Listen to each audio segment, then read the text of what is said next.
नमस्कार, फिर भाई साहब बोलता है, मैं आपका स्वागत है। मैं आनंद श्रीनिवासन। मार्केट लगातार गिर रही है।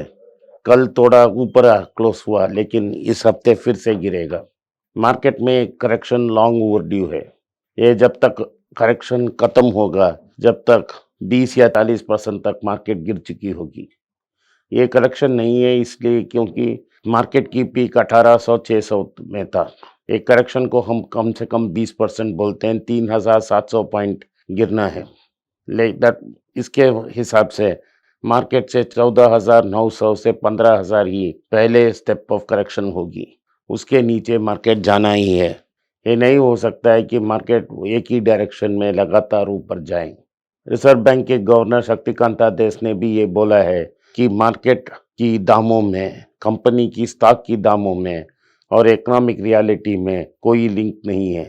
इकोनॉमी की हाल बहुत बुरी है, लेकिन स्टॉक मार्केट ऊपर जाते रही है। इसका ही दो कारण हैं। एक, अमेरिका, यूरोप, जापान में नोट की छाप हो रही है। एफएमयू के थ्रू ये नोट भारत में भी यहाँ प्रवेश हो रहा है। दूसरा ये है कि अमीर लोग 2 साल कुछ काम नहीं किए क्योंकि लगातार लॉकडाउन होती रही। वो घर में बैठे वर्क फ्रॉम होम कर रहे हैं। उनके पास ज़्यादा पैसा है और उससे वो मार्केट खेल रहे हैं। इसके लिए एक ही संकेत है, मार्केट में डीमैट अकाउंट की नई डीमैट अकाउंट ओपनिंग दुगनी हो गई है। ये पैंडेमिक के पहले 20 मिलियन अकाउंट थी डीमैट अकाउंट, अब लगभग 40 मिलियन अकाउंट हो गई है। जो लोग अभी बैंक में अपने पैसा रख रहे थे, उसको उनको 4 या 4.5 की ब्याज मिल रही थी। उन्होंने देखा कि अपने निकटतम दोस्त तो मार्केट में खेल के बहुत पैसा कमा रहा है, क्यों हम भी नहीं कमाएं और मार्केट में कूद पड़े। लेकिन मार्केट में ये पहला टाइम ऐसा नहीं हो रहा है, बहुत बार ऐसा हो चुका है और यही होता है जो आखिरी आएगा। पिछले 1 साल में जिसने मार्केट में एंटर किया हो, जब मार्केट की वैल्यू खत्म हो जाएगी, करेक्ट हो जाएगी, इन सब लोगों की नुकसान होगी। इसका एक अद्भुत एग्जाम्पल है ये प्लेटफॉर्म कंपनियां। मैंने मेरे तमिल चैनल और इंग्लिश चैनल में बहुत बार सब लोगों को चेतावनी दी कि आप इसमें निवेश मत करें, लेकिन आईपीओ मार्केट बहुत हॉट थी और ये सब 10 गुने, 20 गुने, 100 गुने और सब्सक्राइब हो गई और बड़ा लॉन्च हो गया। जोमेटो का 76 रुपया का शेयर 159 रुपया में लिस्ट हुआ। उधर से गिरकर आज 88 रुपया तक नीचे आ गया है, सिर्फ 12 रुपया अपने आईपीओ प्राइस के ऊपर। जिन्होंने आईपीओ में खरीदा उन सबनों ने बेच लिया और मुनाफा कमा लिया। जो रिटेल इन्वेस्टर ने ये सोचा कि ये प्लेटफॉर्म कंपनी बहुत ऊपर जाते ही रहेंगे, जिन्होंने खरीदा उनका बड़ा नुकसान हो गया। 197 जो पेटीएम कंपनी की मालिक है, उन्होंने भी 2150 रुपया में लॉन्च किया। आज वो गिर गिर कर 900 रुपया तक आ गया, लगभग 50% की कटौती हो गई है। वैसे ही पॉलिसी बाजार, कार वाले ट्रेड अपने पीक वैल्यूएशन से बहुत डिस्टेंस गिर चुकी हैं, लगभग 50% गिर चुकी हैं। नायका भी कंपनी लॉन्च होने के बाद 2000 ऊपर गया, उधर से बहुत बड़ा स्टीप करेक्शन हो गया। नायका तो थोड़ा प्रॉफिट बनाती है। जो पिछली कंपनियां मैंने डिस्कस की उसमें कोई प्रॉफिट नहीं है और अगले 5 साल में भी प्रॉफिट कमाने का कोई गुंजाइश ही नहीं है। इन कंपनियों में नेगेटिव कैश फ्लो है। इन कंपनियां इधर कर्ज लेना, कंपनियों को चलते रहने के लिए इधर कर्ज लेना पड़ेगा या फ्रेश इश्यू डालना पड़ेगा। दोनों भी एग्जिस्टिंग शेयर होल्डर के लिए हानिकारक है। लेकिन मार्केट इतना ओवर हीटेड है, लोग अपना सबक नहीं सिखाते हैं।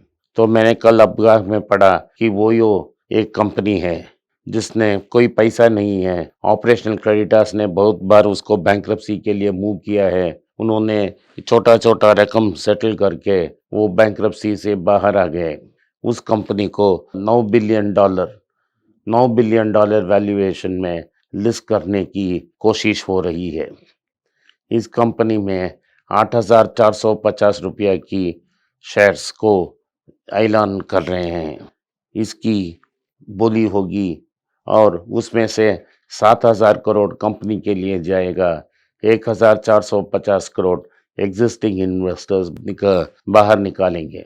ये तो सरासर रिटेल इन्वेस्टर को चूना लगाने के समान है, क्योंकि इन्होंने उस कंपनी में 1000 करोड़ भी निवेश नहीं किया।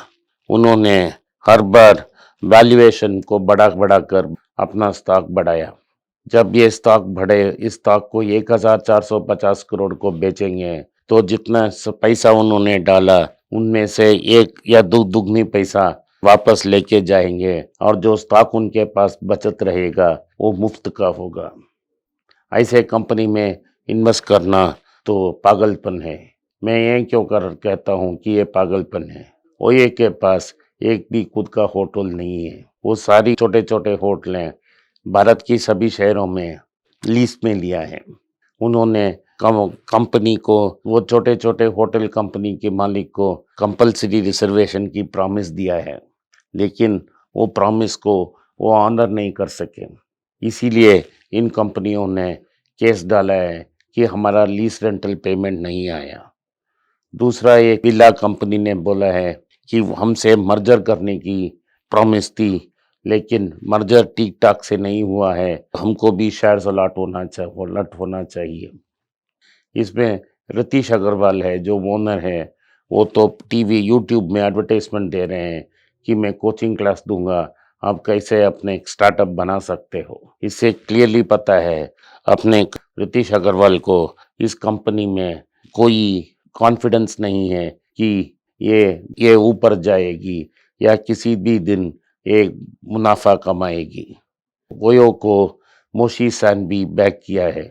इस कंपनी जिंदगी में कभी भी मुनाफा नहीं कमाएगी, पॉजिटिव कैश फ्लो नहीं होगी। इस शेयर्स को आप सब्सक्राइब करेंगे तो डेफिनेटली आपका नुकसान होगा।